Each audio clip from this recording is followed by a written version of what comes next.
दोस्तों स्वागत है आपका एक और शानदार वीडियो में। दोस्तों आज के इस वीडियो में हम आपको सामान्य हिंदी का 2024 में एक पेपर आया था। ये मुझे लगा ये मोस्ट इंपॉर्टेंट पेपर है जिसको आपको सॉल्व जरूर करना चाहिए, और इसको सॉल्व करने के बाद जो आपको क्वेश्चन नहीं याद है इसका उसको जरूर तैयार कर लेना चाहिए, क्योंकि ये पेपर हो सकता है इस बार रिपीट हो जाए। मतलब रिपीट का ये सेंस नहीं है कि पूरा का पूरा पेपर आ जाएगा, रिपीट का ये सेंस है कि इसमें से कुछ क्वेश्चन आपके पेपर में रिपीट हो सकते हैं। इसीलिए मैं इतनी इंपॉर्टेंट जो है पेपर को उठा के लाता हूँ। आप अक्सर देखे होंगे कुछ लोग मॉडल पेपर बनाते हैं वगैरह वगैरह करते हैं, मैं ये काम नहीं करता हूँ। मैं प्रीवियस ईयर जो पेपर होते हैं वहाँ से क्वेश्चन उठाता हूँ और आपको सॉल्व कराता हूँ, क्योंकि मुझे पता है पेपर में क्या आने वाला है, पेपर कैसे बनता है। यदि आप उसको समझ जाएंगे तो आपका काम हो जाएगा। पेपर इसी तरह आता है, प्रीवियस ईयर पेपर को आप सॉल्व करके जाइए, मैं गारंटी के साथ कह सकता हूँ 30-40 नंबर तो आप एकदम रिपीटेड पा जाएंगे कि ये तो अरे यार मैं तो सॉल्व करके आया हूँ, एकदम तुरंत कर दी जाएंगे। तो इसीलिए मैं जो है प्रीवियस ईयर पेपर जरूर करवाता हूँ। तो आइए आज इस प्रीवियस ईयर पेपर को देखते हैं और इसको आप स्क्रीनशॉट ले लीजिएगा, और यदि स्क्रीनशॉट नहीं लेना चाहते हैं, इसको डाउनलोड करना चाहते हैं,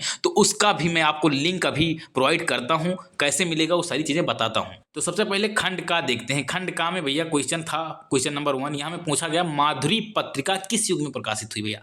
अब इसका क्वेश्चन का आंसर क्या होगा, ये सारे क्वेश्चन जो है आप कमेंट में बताइए। इतना तो बता ही सकते हैं, पूरा नहीं बता सकते हैं, लेकिन जो टिक वाला है उसको तो भैया साथ साथ बता सकते हैं। आपका भी ज्ञान मुझे पता चले कि कितना आप पढ़े लिखे हैं।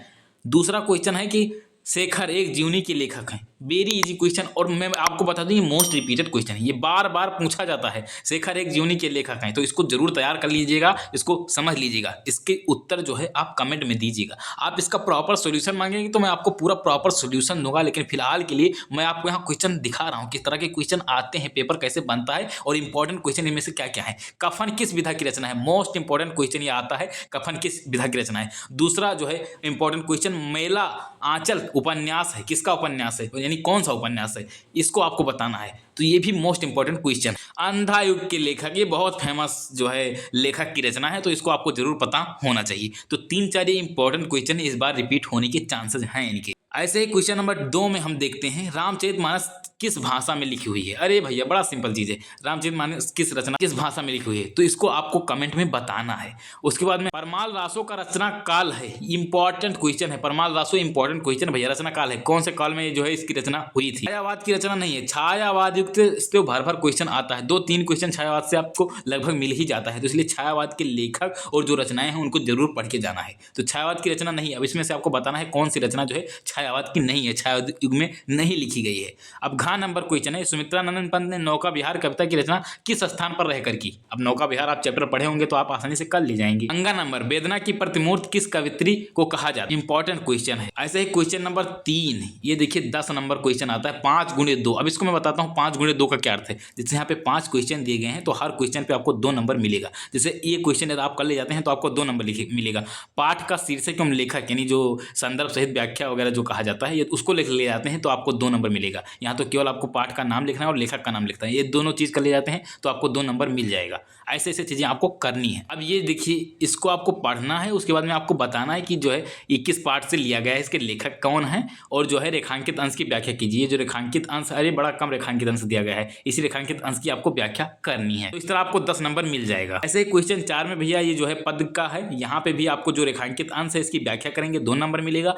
पाठ का नाम लिखेंगे और लेखक का नाम लिखेंगे, रचयिता का नाम लिखेंगे तो 2 नंबर मिलेगा। ऐसे ऐसे, और इसमें जो क्वेश्चन पूछे गए हैं, किस ग्रंथ से उद्धृत है, रेखांकित पंक्ति की व्याख्या कीजिए, ऋतु का वर्णन क्या है, ये सारी चीज का जो है आंसर देंगे तो आपको हर क्वेश्चन पे 2 नंबर मिलेगा। मान लीजिए क्वेश्चन 1 आप नहीं कर पाते हैं, क्वेश्चन ये कर ले जाते हैं, ये कह ले जाते हैं, तो 2x2 4 नंबर मिलेगा। मतलब जितना यहाँ क्वेश्चन करेंगे उसका गुणा 2 नंबर आपको मिलने वाला है। क्वेश्चन नंबर 5 देखते हैं। क्वेश्चन नंबर 5 भैया, प्रमुख रचनाओं का जो है उल्लेख करिए और साथ में जीवन परिचय दीजिए। मतलब किसी एक लेखक का आपको साहित्यिक परिचय देना है और आपको उसकी प्रमुख रचनाओं का उल्लेख करना है। यहाँ पे हजारी प्रसाद द्विवेदी हैं, हरिशंकर परसाई है, डॉक्टर APJ अब्दुल कलाम जी हैं। इन तीनों में से आपको किसी एक का जो है जो जीवनी और साहित्यिक परिचय दोनों लिखना है। देखिए क्या यहाँ पर केवल साहित्यिक परिचय पूछा गया है, लेकिन आप केवल साहित्यिक परिचय लिखेंगे तो आपको पूरा नंबर नहीं मिलने वाला है, इसलिए आपको जीवनी जरूर लिखनी होगी। आप चाहे छोटा सा जीवनी लिखें, लेकिन जीवनी जरूर लिख दीजिएगा, उसके बाद में साहित्यिक परिचय दीजिएगा। इसमें से हजारी प्रसाद द्विवेदी का और APJ अब्दुल कलाम का लगभग मैंने वीडियो अपलोड कर रखा है, और इसमें से जो भी बचे हुए हैं उनका जल्द ही वीडियो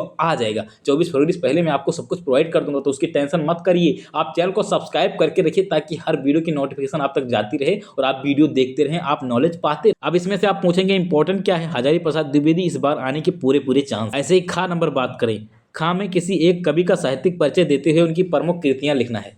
तो यहाँ पे आपको मैं बता दूं इंपॉर्टेंट कौन है, जयशंकर प्रसाद। इस बार रिपीट होने के चांसेस हैं। ऐसे क्वेश्चन नंबर 6, लाटी कहानी का जो है सारांश आपको लिखना है। लाटी जो कहानी थी उसका जो है सारांश आपको लिखना है। और अथवा यदि ये नहीं लिख पाते हैं तो आपको ध्रुव यात्रा लिखना है। कितने शब्दों में लिखना है? 80 शब्द में लिखना है। अब ऐसा नहीं कि 80 शब्द लिख दिए हैं तो 80 शब्द, यहाँ पे लिखे अधिकतम, मतलब ज्यादा से ज्यादा 80 शब्द। यानी यदि आप 60 शब्द लिखेंगे तो भी चलाओ है, 90 शब्द लिखेंगे तो भी चलाओ है। लेकिन जो है अब ऐसा ना हो 150 शब्द में लिख दीजिए, 200 शब्द में लिख दीजिए, इतना मत लिखिएगा, ज्यादा हो जाएगा और हो सकता है नंबर कट जाए।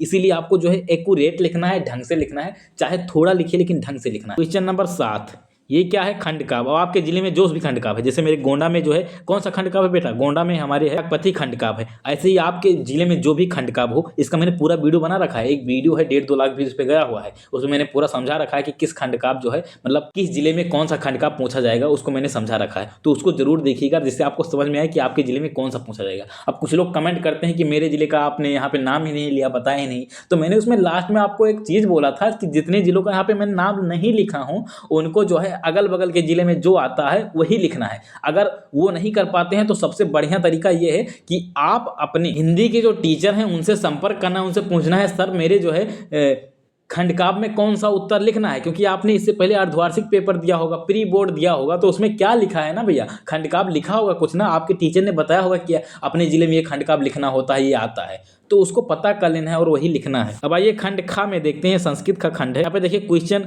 8, यहाँ पे जो है गद्यांश दिया गया है संस्कृत का, यहाँ पे दिया गया है 2 दिया गया है। 2 में से आपको जो भी आता है उसका यहाँ पे क्या करना है, क्या करना है बाबू?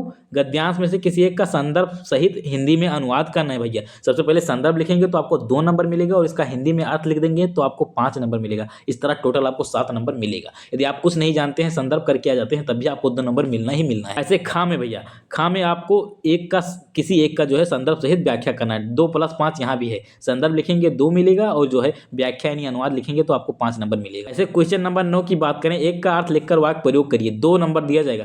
अर्थ लिखने पर 1 नंबर दिया जाएगा और वाक्य में प्रयोग करेंगे तो 1 नंबर दिया जाएगा। मान लीजिए आप केवल अर्थ लिख के चले आते हैं तब आपको 1 नंबर केवल मिलेगा। क्वेश्चन नंबर 10, यहाँ पे देखिए इसको पढ़ना है और इसके बाद में जो है उत्तर इसका लिखना है। क्वेश्चन नंबर 11, यहाँ पर व्याकरण का क्वेश्चन शुरू हो गया है। ये सब इजी क्वेश्चन है। ये क्वेश्चन जो है वसन व्यसन ये बहुत बार रिपीट होता है। मैंने जब बोर्ड दिया था तब भी ये क्वेश्चन आया था। ऐसे यहाँ पे जितने क्वेश्चन इसका स्क्रीनशॉट ले सकते हैं, और यदि स्क्रीनशॉट नहीं लेना चाहते, इसको डाउनलोड करना चाहते हैं, तो इसके लिए आपको सिंपली गूगल पे जाना है और विशाल योजना वेबसाइट है visalYojana.com। बेटा क्या सर्च करना है? विशाल योजना, BISHAL, विशाल फिर YOJANA, विशाल योजना, इसको सर्च कर देना है। उसके बाद में वेबसाइट आ जाएगी visalYojana.com। वहां पे जाके सर्च बॉक्स में आपको जो भी पेपर है, हिंदी पेपर चाहिए हिंदी का पेपर सर्च कर लेना है, मैथ का चाहिए मैथ का सर्च कर सकते हैं, सब कुछ सर्च कर सकते हैं। और इससे पहले मैंने एक वीडियो में पूरा प्रॉपर दिखाया था कैसे आपको डाउनलोड करना है। इस फिर भी दिक्कत होता है तो टेलीग्राम चैनल को ज्वाइन करिए, वहां पर भी मैं लिंक देता रहता हूँ, वहां से आप डाउनलोड कर पाएंगे। तो बस आज की वीडियो में समाप्त करते हैं, और ऐसे ही शानदार कंटेंट के लिए चैनल को सब्सक्राइब करो भैया। पेपर आ रहा है आपका, आपको पढ़ाना मेरा काम है और आपको पढ़ना